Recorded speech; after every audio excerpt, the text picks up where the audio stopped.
A special thanks to all of our Patreon supporters at patreon.com/thecyberwire. If the Cyberwire is a valuable part of your day and helps you do the work you do, we hope you'll become a supporter. Check it out at patreon.com/thecyberwire. Every little bit helps. Thanks. An update to the US Vulnerabilities Equities Process promises more transparency and accountability in handling 0 days. A look at China's equivalent doesn't. Worries about North Korean hacking, mole hunting at Fort Meade, BlueBorne bugs and home assistants, more malware in Google Play, and how to get around that pesky voice recognition software.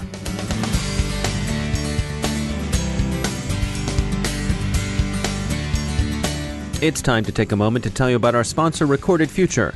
Recorded Future is the real-time threat intelligence company whose patented technology continuously analyzes the entire web, developing cyber intelligence that gives analysts unmatched insight into emerging threats.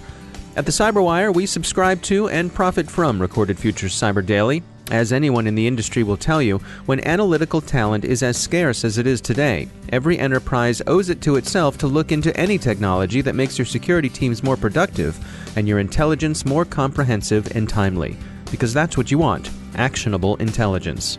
Sign up for the Cyber Daily email and every day you'll receive the top trending indicators Recorded Future captures crossing the web. Cyber news, targeted industries, threat actors, exploited vulnerabilities, malware, suspicious IP addresses, and much more. Subscribe today and stay a step or two ahead of the threat. Go to recordedfuture.com/intel to subscribe for free threat intelligence updates. And we thank Recorded Future for sponsoring our show.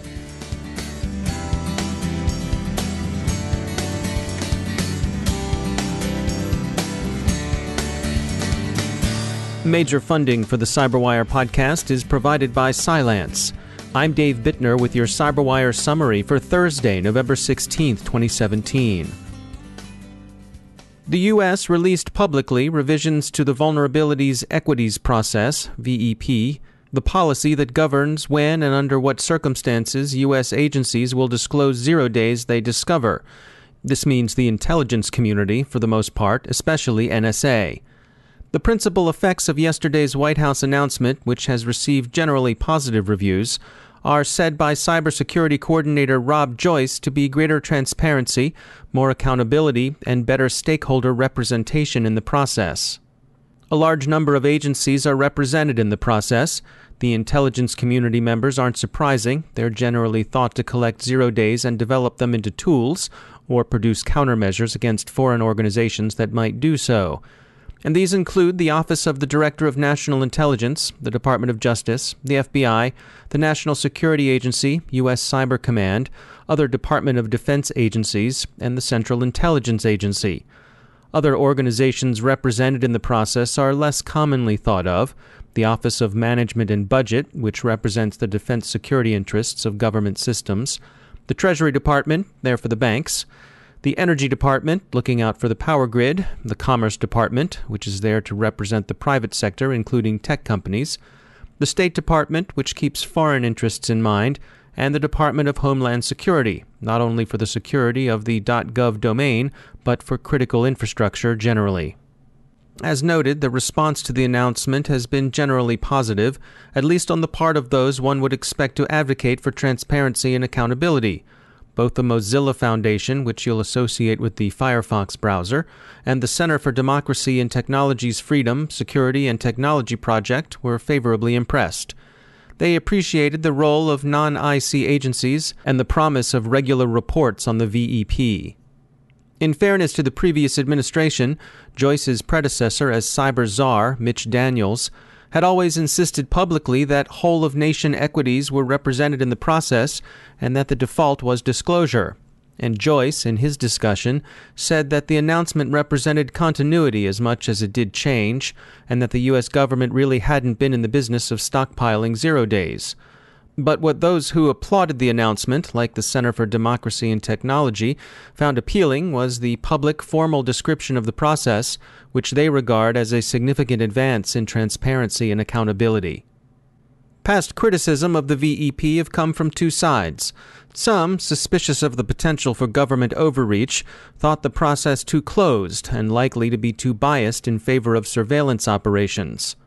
Others were shocked by how leaky WannaCry and the shadow brokers showed highly secure agencies to be. On the other side of the issue, critics said that the VEP amounted to almost a kind of unilateral disarmament, and that in any case it was no part of Fort Meade's job to become a free quality control shop for the likes of Microsoft, Google, and Apple. We shall see how the newly revised process plays out, but for now, the reviews seem good. So how does the competition do business? A report published this morning by Recorded Future took a look at how China manages its National Vulnerability Database. The researchers found that China's Ministry of State Security, the MSS, seems to call the shots in a fairly unchallenged way. As they put it in their executive summary, quote, Recorded Future analysis has uncovered evidence of a formal vulnerability evaluation process at CNNVD, that's the National Vulnerability Database, in which high-threat CVEs, common vulnerabilities and exposures, are likely evaluated for their operational utility by the MSS before publication. End quote. The useful vulnerabilities are exploited then, while the state slow rolls their disclosure. Turning to a country where there's little pretense to disclosure, observers see a recent increase in North Korea's cyber operational tempo and think this could represent a possible indication that Pyongyang is preparing to wage a wider cyber war. And of course, questions about leaks from NSA, mostly those peddled by the shadow brokers, are among the concerns that have produced controversy over the very notion of zero-day hoarding. Those leaks have also led to speculation about a mole or moles remaining on the payroll at Fort Meade. Kaspersky Lab, hardly a disinterested party but not to be dismissed out of hand either, has released the results of an internal study that suggests the much-discussed NSA worker's laptop that was protected by Kaspersky software was in fact riddled with other malware, and that such malicious code, and not a Kaspersky security product, was the root cause of any compromise. This is unlikely to change many minds within the U.S. government over the expulsion of Kaspersky security products from federal systems. Targeted spear phishing attacks continue to grow in sophistication, taking advantage of the human factor to circumvent technical countermeasures. Roy Katmor is CEO at security firm Ensilo, and he offers his views on social engineering. If you're looking at most of the attacks, they will start by a human intervention kind of triggering activity. There are seamless malicious activities triggered by malvertise and what we call run-by malwares. But most of them, if you're looking at the major infections today, are triggered by a user interaction. And it seems like time and time again when these are described that the HR department seems to be a target. Can you take us through some of the types of attacks that people use when they're targeting HR? If you're looking into targeted phishing attacks as opposed to kind of just the spammers all over, you will find that HR department and administration in general are a fertile ground to be the target. And the reason are very simple. Making it a very credible email is pretty simple when it comes to HR. I think that basically each and every company have their own public way of recruiting people. Recruiting is becoming a huge effort, especially in today's kind of ecosystem. And of course, the social media are becoming the best way to recruit and fast and spread the word. And by having some, it's going to be very easy for somebody to target an organization that is currently hiring by sending a spear phishing email that will have the exact position, a resume inside that could be, of course, include some kind of an exploited document encapsulated within a normal document with the right name, the right job application, and, overall, it looks legit. Now, is this also an effective way for the bad guys to work around defense mechanisms that people might have in their corporate networks? I'm imagining, if I'm trying to, pretending to try to recruit someone, I could say to that person, hey, I don't want to send this to you on your corporate email. Let me send it to you on your Gmail account. But then they may still download that attachment to a corporate computer, yes? Very good point.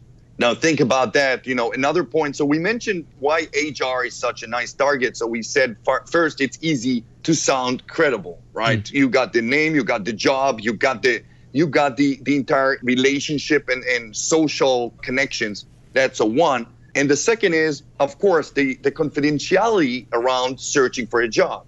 So a lot of people obviously don't want to use their corporate emails when they're applying for a job or interested in listening to a job. And of course, one of the first things to do is to get offline to a private email address. That makes it harder for, one, if you have an anti-spamming or other kind of filtering tools, it's going to work if you're going to go to your private. And obviously what the same thing is going to do, that you most likely going to work on the same device, which makes it easier to go through these filtering tools that are mail related. So what do you recommend in terms of both policy and training? What are some of the best ways that companies can help prevent these sorts of things? So 3 points. 1, be aware. That's kind of education. Make sure that you're getting the right intelligence on each and every one of them. Check the background. The second, patching.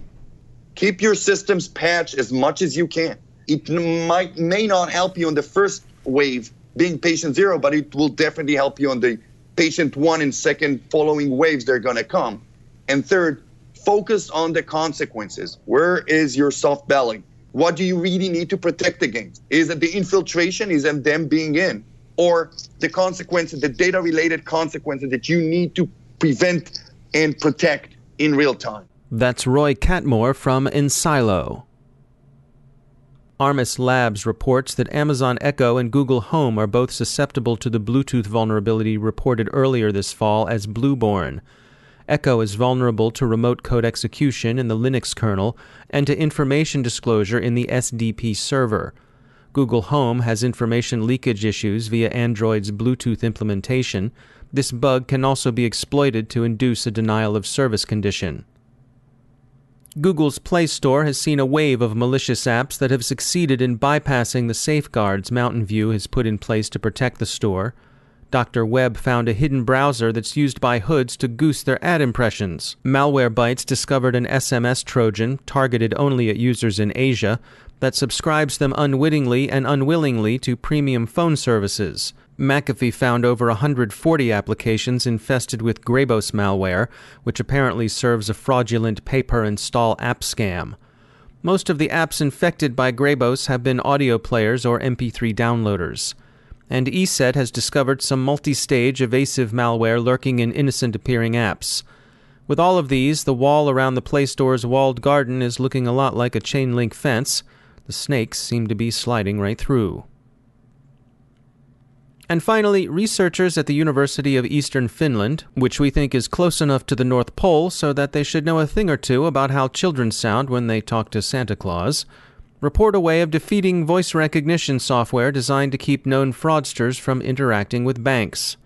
The software amounts to a kind of blacklist, as in, we know that's you, Harkonnen. You're not fooling anyone here, no sir. You've got to get up pretty early in the morning to put one over on us, etc. But you can get around those systems by making your voice sound like a little kid's. Like this. Alexa, please send me a Nintendo Switch. Well, the little guy's got a birthday coming up. Now I'd like to share some notes from our sponsor, Cylance. We've been following WannaCry, Petya, NotPetya, and other forms of destructive ransomware for months. Cylance would like you to know that they can prevent Petya-like ransomware from executing in your system, and they'd also like you to know that they've been doing that since October of 2015. How's that for getting ahead of the threat?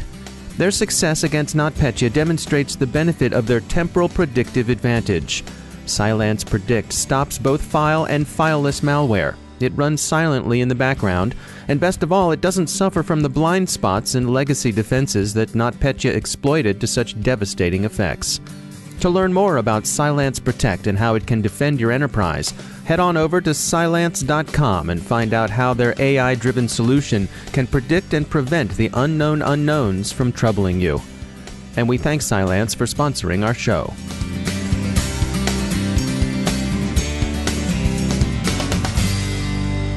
And I'm pleased to be joined once again by David DuFour. He's the Senior Director of Engineering and Cybersecurity at Webroot. David, welcome back. You know, something we talk about a lot is the importance of communication between folks on the board and folks on the technical teams. You got some advice for people who might not be so technically minded who want to talk tech. Yes. First of all, thank you for having me back, David.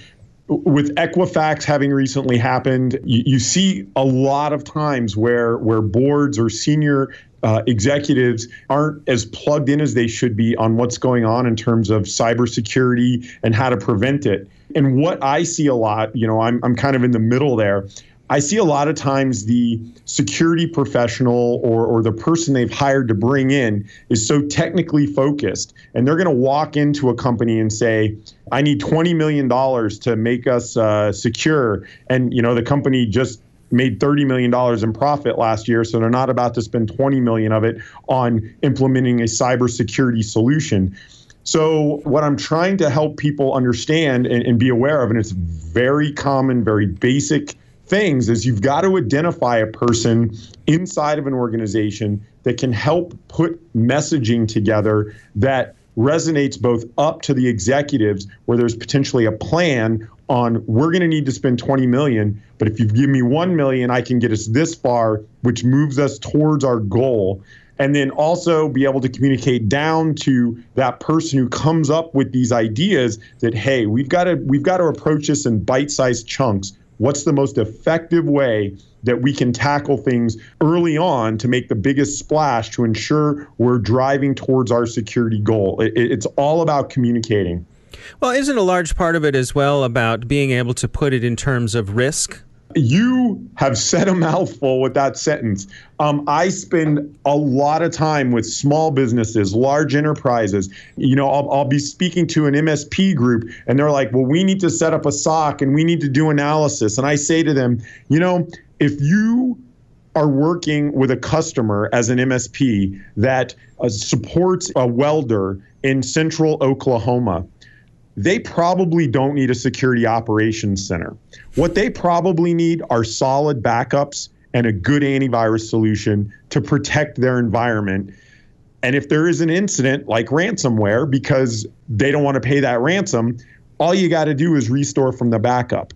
And if you're worried about data exfiltration at a welding shop in central Oklahoma, you're probably overanalyzing the security threat, because unless they're doing some type of new, protected, patented welding technology, there's probably a lot they don't need to worry about short of having good backups and having a basic security posture. David DuFour, thanks for joining us.